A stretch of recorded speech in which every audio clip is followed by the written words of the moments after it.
Hello welcome, एक बार फिर से स्वागत है आपका मूवी कीड़ा में। आज मैं जिस मूवी को एक्सप्लेन करने वाला हूँ वह मूवी बेशक थ्रिल और एडवेंचर से भरी हुई है, तो वीडियो को लास्ट तक देखिएगा क्योंकि आगे चलकर आपको इस मूवी को लेकर एक्साइटमेंट और भी बढ़ने वाली है। और आप भी इन्हीं में से हो जो बिना सब्सक्राइब करे मेरी वीडियो को देखते रहते हो, तो इस बार सब्सक्राइब करके जाना। तो चलो कहानी को शुरू करते हैं। कहानी को शुरू करने से पहले इसके सारे कैरेक्टर को जान लेते हैं। इसमें 6 स्टूडेंट हैं जो कि अपने फाइनल टेस्ट के लिए एक जंगल गए थे, जिसमें एक का नाम मेगन था, एक का केट, डैनियल, पैट्रिक, जोस और लैरी। और इन 6 स्टूडेंट के प्रोफेसर का नाम था टॉम और टॉम के ड्राइवर का नाम ब्रैड था। अब आपको यह मूवी बहुत ही बढ़िया समझ में आएगी। तो कहानी की शुरुआत होती है 6 स्टूडेंट को दिखाते हुए जो कि फोरेंसिक का आखिरी एग्जाम देने के लिए एक सुनसान इलाके में आए हुए थे। अभी जिस जगह ये जा रहे थे वह जगह सुनसान होने के साथ साथ बहुत डरावनी भी थी। यहाँ पर पहले एक जेल हुआ करती थी,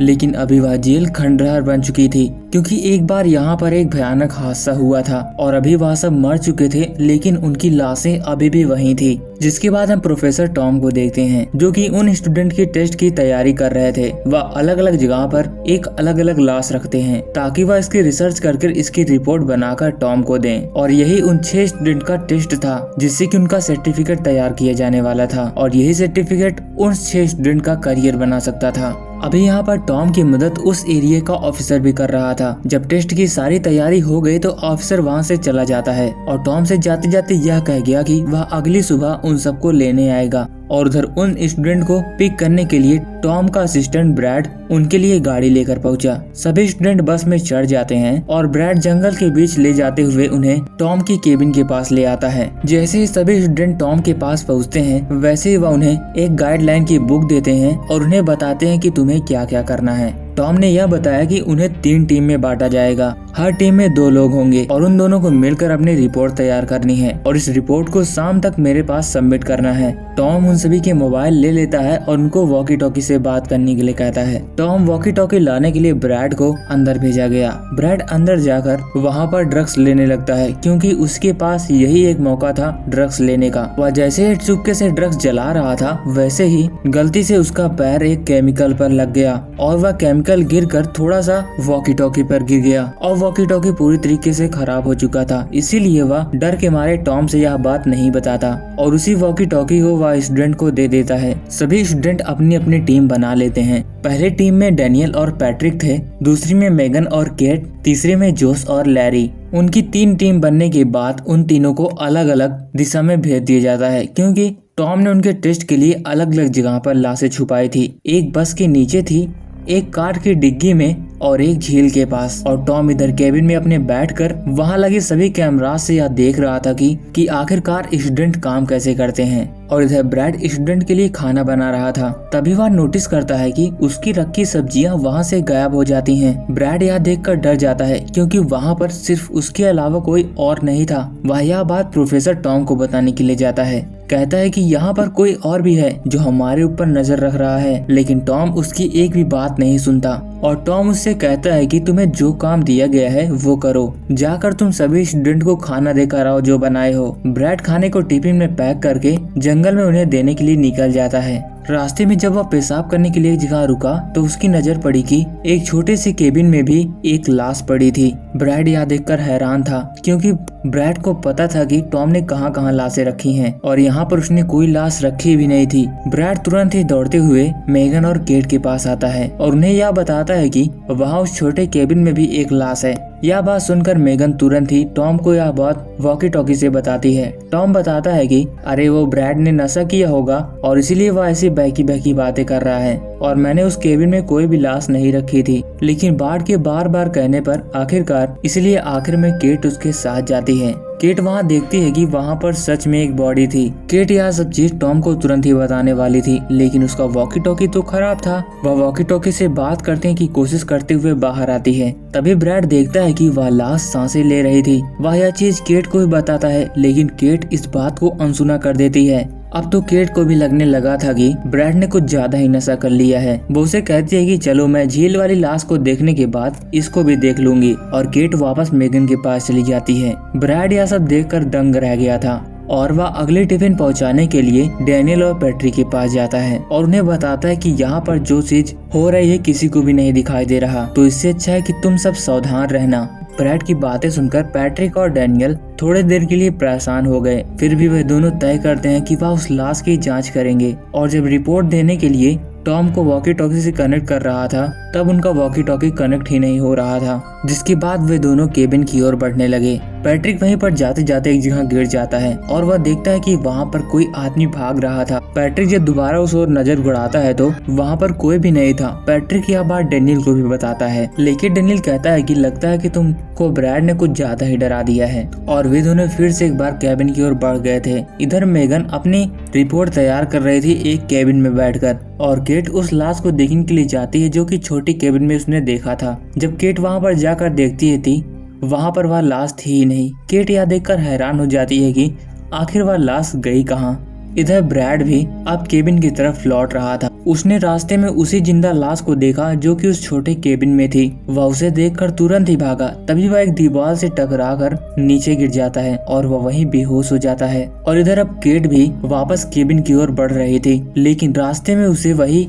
जिंदा लाश मिल जाता है। वह केट को जैसे ही देखता है वैसे उसका पीछा करना शुरू कर देता है। केट भागते भागते एक झाड़ी में जाकर अटक जाती है और वे जिंदा लाश भी उसी के पीछे था। वह देखने में एक ज़ॉम्बी की तरह लग रहा था। उसका खून मुंह से रंगा हुआ था और वह केट को पकड़कर उसकी उंगलियां अपने मुंह में डाल देता है। केट काफी जख्मी होती है, लेकिन वह कैसी करके उस झाड़ी से बाहर निकल जाती है और अभी वह ज़ॉम्बी उस झाड़ी में अटक गया था। केट निकलकर काफी दूर आती है और एक जगह बेहोश हो जाती है। और इधर मेगन देखती है कि काफी देर से केट वापस नहीं लौटी थी, इसीलिए वह उसे ढूंढते ढूंढते उसी के पास पहुंच जाती है। केट को देखती है थी उसकी हालत काफी गंभीर थी। वह तुरंत ही उठाकर उसको अपने केबिन में ले आती है जहां पर वह जांच कर रही थी। और इधर जब जोश और लैरी बस के नीचे जांच कर रहे तो उन्हें पैरों का एक साया दिखाई देता है। यह देखकर जोश लैरी को बताता है कि क्या तुमने वह चीज देखी। लैरी इस पर विश्वास नहीं करता। वे दोनों इस चीज को देखकर इतना डर गए थे कि वे दोनों भी केबिन की ओर वापस लौटने लगे।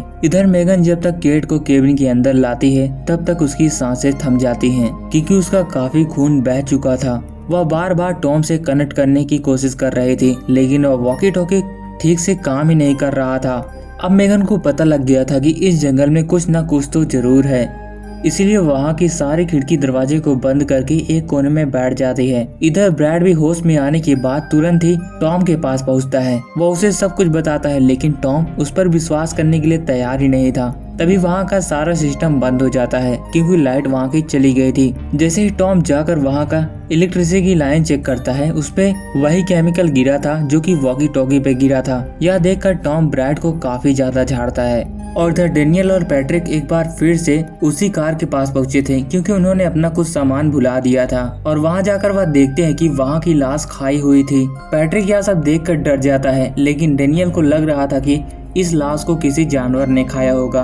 पैट्रिक वहां से तुरंत भाग खड़ा होता है। और इधर मेगन की हालत काफी खराब थी क्योंकि उसके पास जो केट आई थी अब वह ज़ॉम्बी बन रही थी और वह उल्टा मेगन के ऊपर ही हमला कर रही थी। मेगन भी अपनी जान बचाने के लिए केट के ऊपर वार पे वार करती जा रही थी और आखिरकार वह थोड़ी देर के लिए केट को रोक पाती है। और इधर हम जोश और लैरी को देखते हैं जो कि टॉम के पास आते हैं और वो बताते हैं कि उन्होंने जंगल में कुछ अजीब सी चीज देखी। यह बात सुनकर ब्रैड बताता है कि मैंने कहा था ना तुमको, जंगल में कुछ अजीब चीजें घूम रही हैं। लेकिन अब भी टॉम को लग रहा था कि यह सब मिशन को रद्द करना चाहते हैं ताकि इस प्रोजेक्ट को बंद कर दिया जाए और इन सबको यहाँ से छुटकारा मिले। टॉम अभी भी उन सब का विश्वास नहीं करता। और इधर पैट्रिक अकेले ही जंगल में भाग रहा था। तभी उसके सामने एक ज़ॉम्बी आ जाता है और वो उसे डर कर भाग रहा था। तभी उसके सामने एक और ज़ॉम्बी आ जाता है और वे दोनों ज़ॉम्बी मिलकर उसे मार देते हैं। और अब तक डैनियल भी कैबिन में पहुंच चुका था। वह देखता है कि वहां पर मेगन और केट और पैट्रिक नहीं थे, तो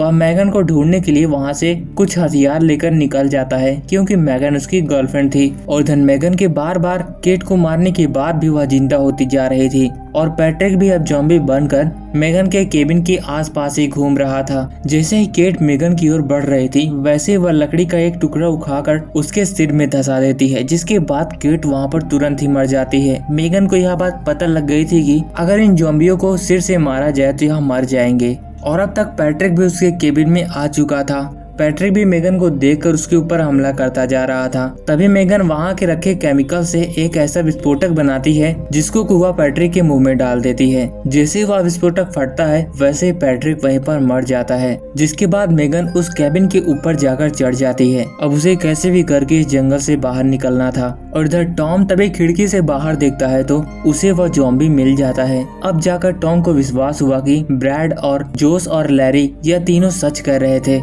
इधर मेगन एक बार फिर से नीचे आती है और वहाँ पर एक ज़ॉम्बी को आकर्षित करती है अपनी ओर और वहाँ से एक और लकड़ी उठाकर वह वहीं पर छुप जाती है। तभी वहाँ पर डेनियल भी आ जाता है। वह डेनियल को तुरंत ही चुप रहने के लिए कहती है। जैसे ही ज़ॉम्बी अंदर आता है वैसे ही मेगन उसके पीठ में उसी लकड़ी को घुसा देती है और डेनियल भी अपने हथौड़े से उसके सिर में मार देता है। लेकिन इन सब से उसको ज्यादा चोट नहीं आती और वह उल्टा उन सभी का पीछा करने लगता है। और उधर टॉम ब्रैड को कहता है कि तुम अंदर ही रहना, मैं जाकर बंदूक लेकर आता हूँ। वह जैसे ही कैबिन से बाहर निकला वैसे ही वह देखता है कि किचन में एक ज़ॉम्बी वहाँ का मांस खा रहा था और उसे बंदूक से मारने लगा। और इधर नीचे खून की बदबू सूंघकर केबिन के नीचे से एक ज़ॉम्बी केबिन के अंदर आ जाता है। ब्रैड बार बार उसे बुला रहा था लेकिन अभी टॉम किचन में उस ज़ॉम्बी को मारने के लिए गया था। जब टॉम ब्रैड की चीखें सुनता है तो वह तुरंत ही केबिन के अंदर जाता है। लेकिन टॉम को देरी हो चुकी थी। जैसे ही वह अंदर गेट खोलता है वैसे ही वह ज़ॉम्बी ब्रैड को नीचे खींच लेता है और अब ब्रैड भी मारा गया था। और इसके दूसरे ही ओर मेगन और डेनियल ज़ॉम्बी से भागते हुए उसी बस तक जा पहुँचे। तभी वहाँ पर टॉम भी आ जाता है और उन्हें बताता है कि तुम लोग बस के अंदर ही रहना, मैं जाकर बाकी सबको ढूंढ कर आता हूँ, यानी कि जोस और लैरी को, क्योंकि अभी वही दोनों थे जो कि अपनी जान बचाकर भाग रहे थे। वो भी दौड़ते हुए इसी बस के पास आ जाते हैं और अब ये पांचों बैठकर उसी बस से स्टार्ट कर से निकलने लगते हैं। तभी उनके रास्ते में एक बड़ा ज़ॉम्बी आता है जो कि काफी ताकतवर था। वह बस से कुचले जाने के बावजूद भी नहीं मरा था। जो उस बस को चला रहा था उसने सोचा कि एक बार बस को पीछे लेकर उसे मार दिया जाए, लेकिन तभी बस बंद हो जाती है और वह ज़ॉम्बी बस के शीशे को तोड़कर लैरी को पकड़ लेता है। फिर से बस स्टार्ट होती है लेकिन लैरी को ज़ॉम्बी ने पकड़ा हुआ था और उनकी तभी बस कंट्रोल से बाहर हो जाती है और वह केबिन से टकरा जाती है, जिस पर लैरी की मौत हो जाती है। जोश अब सब देखकर सदमे में हो चुका था और वह सब ठीक से ड्राइव भी नहीं कर सकता था। लेकिन वह ज़ॉम्बी अभी भी बस में था। वह जैसे ही मेगन के ऊपर हमला करने वाला था वैसे ही डेनियल उसको गोली चलाकर उसके सिर में मार देता है और वह तुरंत ही मर जाता है। और जैसे कि मैंने बताया कि जोश की हालत काफी खराब थी और इसलिए वह बस ठीक से नहीं चला रहा था। तभी उस बस का एक्सीडेंट हो जाता है जिस पर जोश का पैर थोड़ा सा जख्मी हो जाता है। तुरंत ही वे तीनों चारों बस से बाहर निकलकर एक केबिन के पास जाते हैं और वह बस ब्लास्ट हो जाती है। सुबह वह किसी तरह वहीं पर सरवाइव करते हैं और सुबह तक वह उस एरिया का ऑफिसर भी वहाँ पर आ जाता है। टॉम उससे तुरंत ही पूछता है कि तुमने हमसे क्या छुपाया और आखिर यहाँ पर हुआ क्या था। तब अफसर सब कुछ बताता है कि जो केमिकल काला काला था उसमें एक प्रकार का वायरस था। तभी सारे कैदी ज़ॉम्बी बन गए और उन्हें ब्लास्ट करके मार दिया गया। तभी वहाँ पर एक ज़ॉम्बी आ जाता है। तुरंत ही टॉम उस ऑफिसर को ज़ॉम्बी की ओर फेंक देता है और टॉम ऑफिसर की गाड़ी लेकर वहाँ से निकल जाता है और यह मूवी यहीं पर खत्म हो जाती है। तो उम्मीद करता हूँ कि आपको यह मूवी पसंद आई होगी। तो मिलते हैं किसी और इंटरेस्टिंग स्टोरी के साथ, तब तक के लिए बाय बाय।